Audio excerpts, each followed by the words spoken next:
Classmate comes forward, IDs Frat brother as guilty party, not Kavanaugh report. A New York Post writer claims that a former classmate of Brett Kavanaugh's has identified a fraternity brother of his as the person who likely exposed himself to Kavanaugh's Yale classmate Deborah Ramirez during a dormitory party in the early 1980s. Ramirez, who was Kavanaugh's second accuser, went public in a New Yorker piece published September 23. She was at first hesitant to speak publicly, partly because her memories contained gaps because she had been drinking at the time of the alleged incident. In her initial conversations with The New Yorker, she was reluctant to characterize Kavanaugh's role in the alleged incident with certainty, The New Yorker reported. After 6 days of carefully assessing her memories and consulting with her attorney, Ramirez said that she felt confident enough of her recollections to say that she remembers Kavanaugh had exposed himself at a drunken dormitory party, thrust his penis in her face, and caused her to touch it without her consent as she pushed him away. Ramirez was to be interviewed by the FBI as part of the Bureau's one-week reinvestigation of the background of the Supreme Court nominee. However, a new wrinkle may have presented itself in the form of a report about an alleged letter to the Senate Judiciary Committee. Paul Sperry is best known nowadays as a writer for The New York Post, although he's appeared in a number of different publications over the years.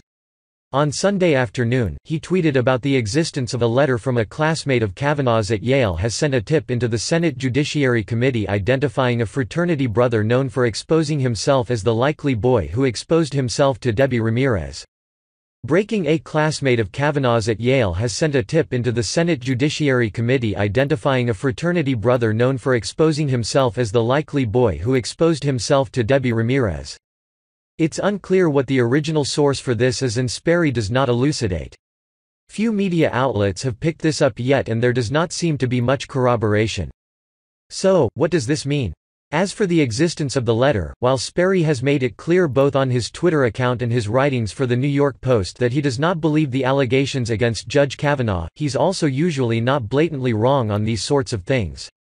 The likelihood is better than not that such a letter has been sent to the Senate Judiciary Committee by someone. As for the truth of the letter?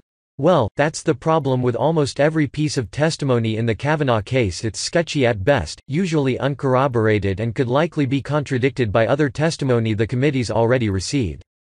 Take the case of Dabney Friedrich, a former girlfriend of Kavanaugh's. In an anonymous letter to Colorado GOP Sen. Cory Gardner, a woman claimed her daughter witnessed a low-level assault against Friedrich by Kavanaugh in the late 1990s. Her friend was dating him, and they left the bar under the influence of alcohol. They were all shocked when Brett Kavanaugh shoved her friend up against the wall very aggressively and sexually, the letter read. There were at least 4 witnesses, including my daughter.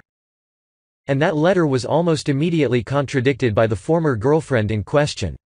In a letter to the Senate Judiciary Committee, Friedrich, now a judge, said to the extent the attached letter is referring to me as the friend who was dating him, the allegations it makes are both offensive and absurd. At no time did Brett ever shove me against a wall, including in an aggressive and sexual manner. When we dated, Brett always treated me with the utmost respect, and we remain friends to this day. I have never observed nor am I aware of Brett acting in a physically inappropriate or aggressive manner toward anyone.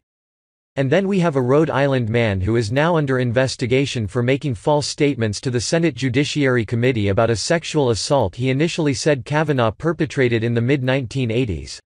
He has since repudiated the story. So, this new letter, should it exist, could be materially false. It could be the result of memories corrupted over the process of 35 years. It could be politically motivated. It could be some combination thereof. Those are not mutually exclusive categories, after all. But that's the problem with the entire case against Kavanaugh. At no point have we received concrete corroboration of anything. Christine Blasey Ford cannot remember where the house was where Kavanaugh assaulted her or how she got home. None of her witnesses can corroborate her story. The same questions linger over the Ramirez case. That makes this letter pretty much the equal of anything that's been brought against Kavanaugh. Why should we believe one over the other?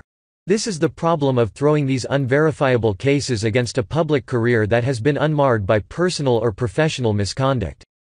We have been asked to treat the former as a condition that negates the latter when it ought to be the other way around. If these are the standards we are holding ourselves to in 2018, God help us all.